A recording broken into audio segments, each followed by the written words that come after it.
تکمیل web T V کے ناظرین، میں ہوں کاشف اقبال اور آپ تمام دیکھنے اور سننے والوں کو السلام علیکم۔ ناظرین گرامی، اولاد رب تعالیٰ کی ایک بہت بڑی نعمت ہے۔ ہر والدین کی یہ خواہش ہوتی ہے کہ ان کا بچہ زندگی کے تمام مراحل میں آگے سے آگے بڑھ سکے، اور ساتھ یہ کہ ہر والدین اپنے بچوں کو زیادہ سے زیادہ ذہین دیکھنے کے بھی خواہاں ہوتے ہیں، تاکہ بچے حصول علم کے میدان میں شاندار کارکردگی کا مظاہرہ کر سکیں۔ اس مقصد کے لیے والدین خصوصاً ماؤں کی جانب سے مختلف طریقے بھی اختیار کیے جاتے ہیں۔ دیکھنے میں یہ بھی آیا ہے کہ بہت سے بچے کم سنی میں تنہائی، لاپرواہی جیسی عادات کے ساتھ بول چال میں بھی نہایت کمزور واقع ہوتے ہیں، مگر ان کے بعض جسمانی اور نفسیاتی عوارض کو دور کر دیا جائے تو وہ بچے کامیاب سائنسدان، عالم اور بہت سی خوبیوں کے حامل بن کر ابھر سکتے ہیں۔ مصر کے ایک ممتاز ماہر نفسیات ڈاکٹر نے اخبار الیوم السابع سے بات کرتے ہوئے ایسے 8 مفید مشورے بیان کیے ہیں جو تمام والدین، بالخصوص ماؤں کے لیے ان کے بچوں کی ذہنی نشوونما کے حوالے سے نہایت اہمیت کے حامل ہیں۔ وہ مفید مشورے کیا ہیں، آپ بھی جانیے۔ نمبر 1، بچے میں خود اعتمادی پیدا کرنا۔ کیونکہ بچہ اپنے ماں باپ کی آنکھوں میں خود کو دیکھتا ہے۔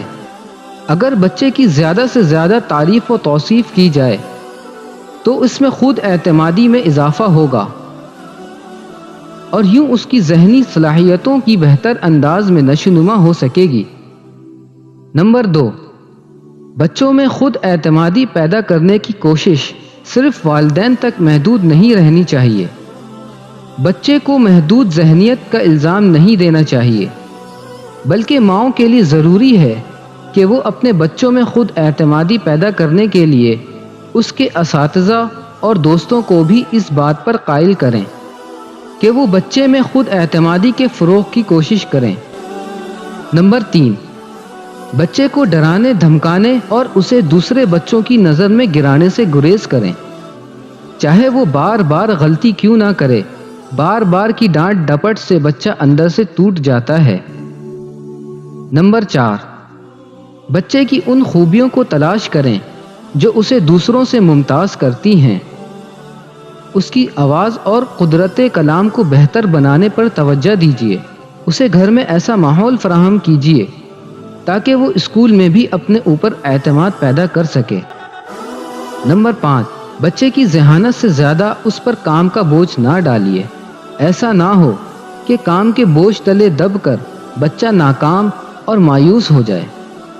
نمبر 6، بچے کی محدود صلاحیتوں کو بہتر بنانے میں ہمہ وقت اس کی مدد جاری رکھیں۔ پینٹنگز پر توجہ دینے کے بجائے بچے کے تدریسی مواد، مثلاً اس کی لکھائی پڑھائی میں اس کی مدد کیجیے۔ نمبر 7، دوسرے بچوں کے سامنے اپنے بچوں کو نفسیاتی طور پر گرانے کی کوشش نہ کیجیے، بلکہ دوسروں کے سامنے بھی اپنے بچے کی تعریف کیجیے۔ نمبر 8، بچے کے پسندیدہ مشاغل میں اس کی مدد کیجیے تاکہ اس میں دوسرے بچوں کے درمیان رہتے ہوئے خود اعتمادی کا احساس پھلتا پھولتا رہے۔ امید ہے کہ آج کا یہ ٹاپک بھی آپ کو پسند آیا ہوگا۔ پسند آنے کی صورت میں ویڈیو کو لائک کریں، شیئر کریں اور کمنٹ باکس میں اپنے قیمتی رائے کا اظہار کریں۔ اس کے علاوہ چینل کو سبسکرائب کرنا نہ بھولیں۔ ہماری اگلی ویڈیو آنے تک اپنا بہت زیادہ خیال رکھیں۔ اللہ نگہبان۔